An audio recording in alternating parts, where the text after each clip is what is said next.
Just do whatever. Hello, Hello, my name's Connor. I'm David. Welcome to the show. What are Okay, we talking about today? today, so I want to start off by a story about a story I had in the chapel, and so basically, we were praying the rosary, and you know how we both spend. I don't know. You spend 30 minutes every day in the chapel. More or less. 30 minutes in the chapel every single day, and so I've grown to notice that really helps. It's really good to listen to listen to the voice of God that way, because you're literally allowing God to speak in those minutes, Mm-hmm. and you're taking that time out of your day so that He can speak to you instead of you just talking to Him. And so I've noticed that it helps, but there was to a point it seems that I need something more. Mm-hmm. And then during that time in the chapel, when I was thinking about that, praying the rosary, that I wanted more, and I was wanting just a more profound and deeper silence than just 30 minutes. And an hour would be okay, but I mean, I'm talking about silent retreats. And so that's our topic today, is silent retreats. So silent retreats, I heard, are really cool. Yeah. Father, Neither one of us have actually been on one. we both want to be on one, because there's people who've come off of them, not even if they're not even seminarians either, or if they're not even sisters or nuns or religious in that matter. Those people who I've talked to, even some of my friends who've been on silent retreats, they say it's pretty good. Mm-hmm. So one of the people I've talked to about it is my previous at ICD, my previous priest there. His name is Father Weber, and I wanted to ask him a few questions about silent retreats because I wanted to know more, and I wanted to know the importance of it. And basically, he was talking about how in 1 Kings, Elijah, the prophet, heard God in the quiet whisper on Mount Sinai, and how in the whisper is where he heard God's voice, not in the noise, not in all that stuff.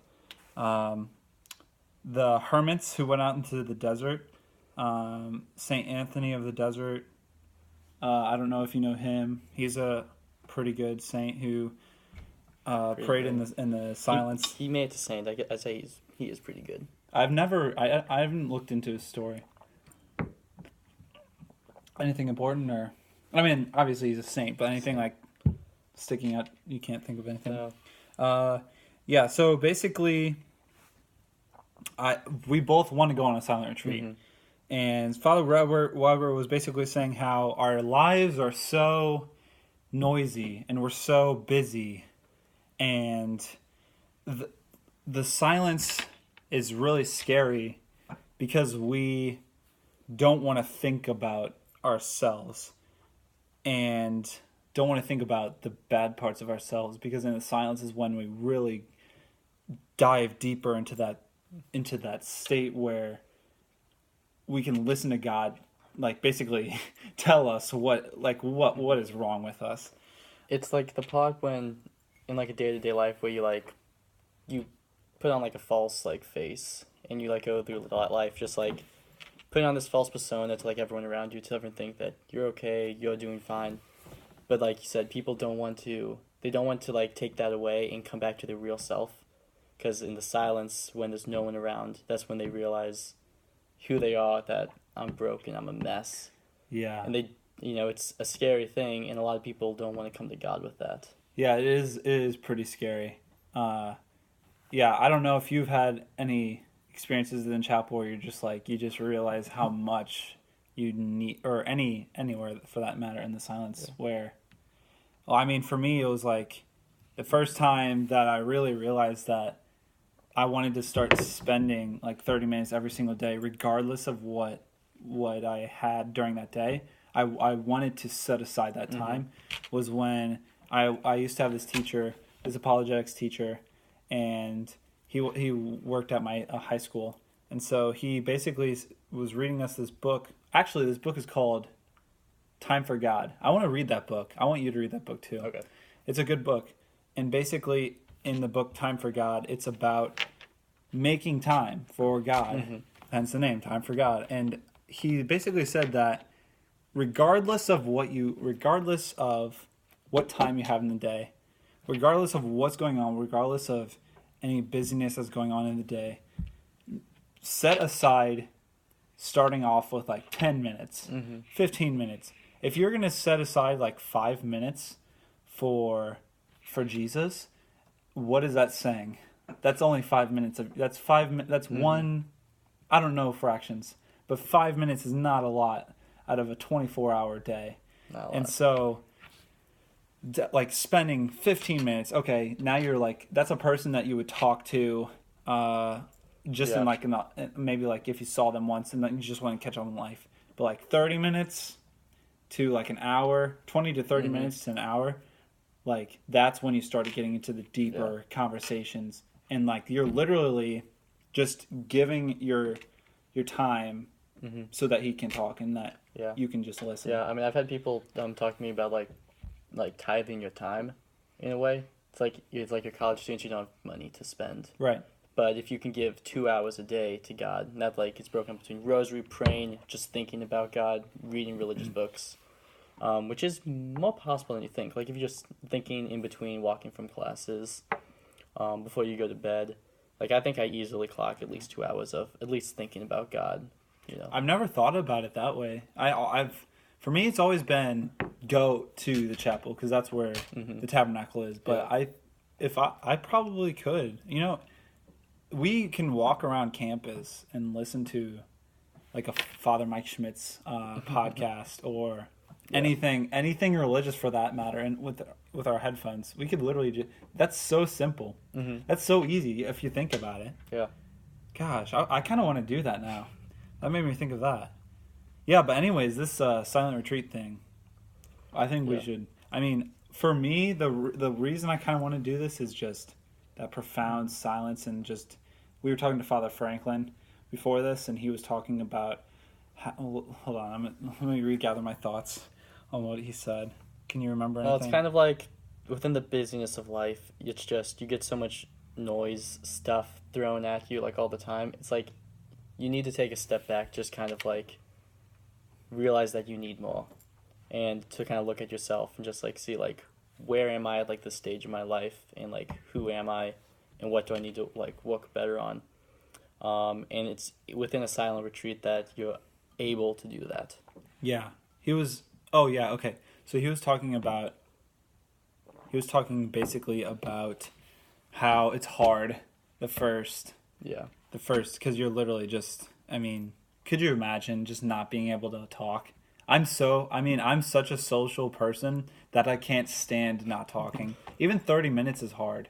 Like 30 minutes, it's a hard thing. Just to sit down and just listen, that's like a big thing. Because then your mind starts to wander and you're like, no. Come back here. You know, like you tell your mind to go back on this path. This like trail of like just darkness and like your hurt and your pain. You're like, get over here. Look at your pain. But it's hard.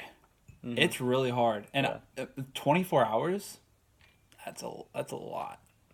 Father Francis even said sometimes it's multiple days too. That would be. You're just like, as soon as you wake up, I can't talk. I don't know. I mean, to me, I kind of look at it a different way. Like, silence has always been one of my favorite ways to pray. And I'm really good at it.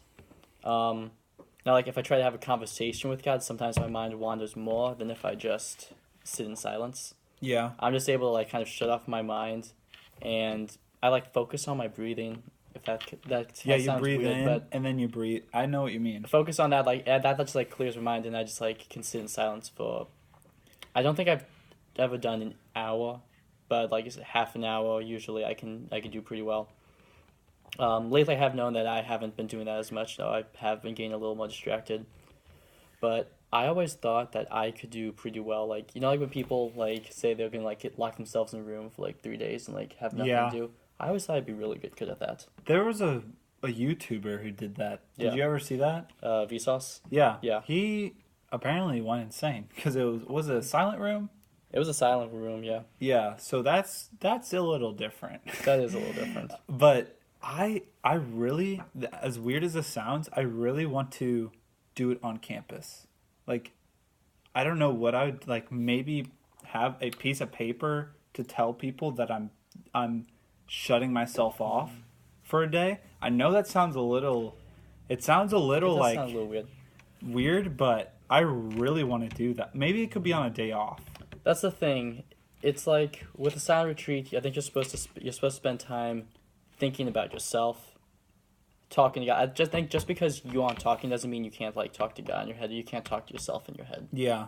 And I think you can't do that as effectively if you are on campus, If you're doing going to stuff classes, in doing class. homework, because then it just becomes you just not talking to people. Yeah. For most of the day. Yeah, you're right. You're You right. kind of need to set aside a specific day to like I said, I think you need to go out in the wilderness, where there is literally nothing. That would be like a that. day. Like you were saying when we were talking about this on our walk over to wherever we were going. We did like a loop. Yeah. Oh yeah, the loop. We were talking about. You were saying, what if we did a silent retreat with all the men here? Yeah. The So Newman. so a while ago, I read a book called The Way of the Wild Heart.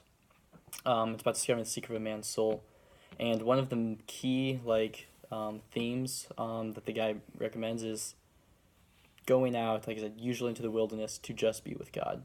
I think he quotes the same like Elijah quote and just says that you don't hear God within like the honking of cars. You hear him in like the wilderness alone. And so this guy like regularly makes trips out to camp by himself for like a weekend, just to like get away from like everything so he can hear God, listen to him, pray, and then come back to his family a stronger man. And so I was thinking it would be really cool if we went to the park. Thousand Hills. Yeah, Thousand Hills. That's right by here. And even if we can only do it for like half a day, just get like a lot of the men of the Newman to just go out, maybe hear like a talk or something from someone, Yeah, that would be so cool. and then we have people just like kind of wander off for like I said a couple hours. Oh, it is so good. It would be so good. Can you get a lot of stuff out of 30 minutes, don't you? Yeah. Like think about just how much more. Like he was Father Weber, or no, was it Father Weber or Father Franklin? Can't remember. He was saying either it was a priest, Okay. but either way, he was saying that silence is hard because at first, like Yeah, that's 30 Father minutes, Franklin, yeah. 30 minutes is like hard, but once you start getting into it more and more, it becomes easier and easier to Yeah, open you have up. to get into a state. You have to get into a state of mind, especially for people, humans being social creatures. We want to talk to people. We want to interact with them, Mhm. and in a way, this is kind of going against like our natural instincts.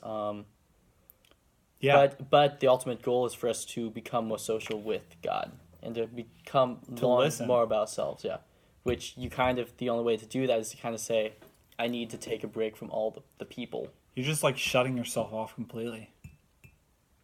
That's so weird. It is. But it's like good. Good weird. Well, I don't think I want to say anything else. I think I want to just leave it out on that. If you want to go on a silent retreat, go look for them because we don't know how to. And we will try to find our own silent, or we'll do our own silent retreat here. Join men's ministry and make it a thing. Men's ministry, baby. Men's council. All right. All right. I think we'll close it there. Have a good day. night. Night.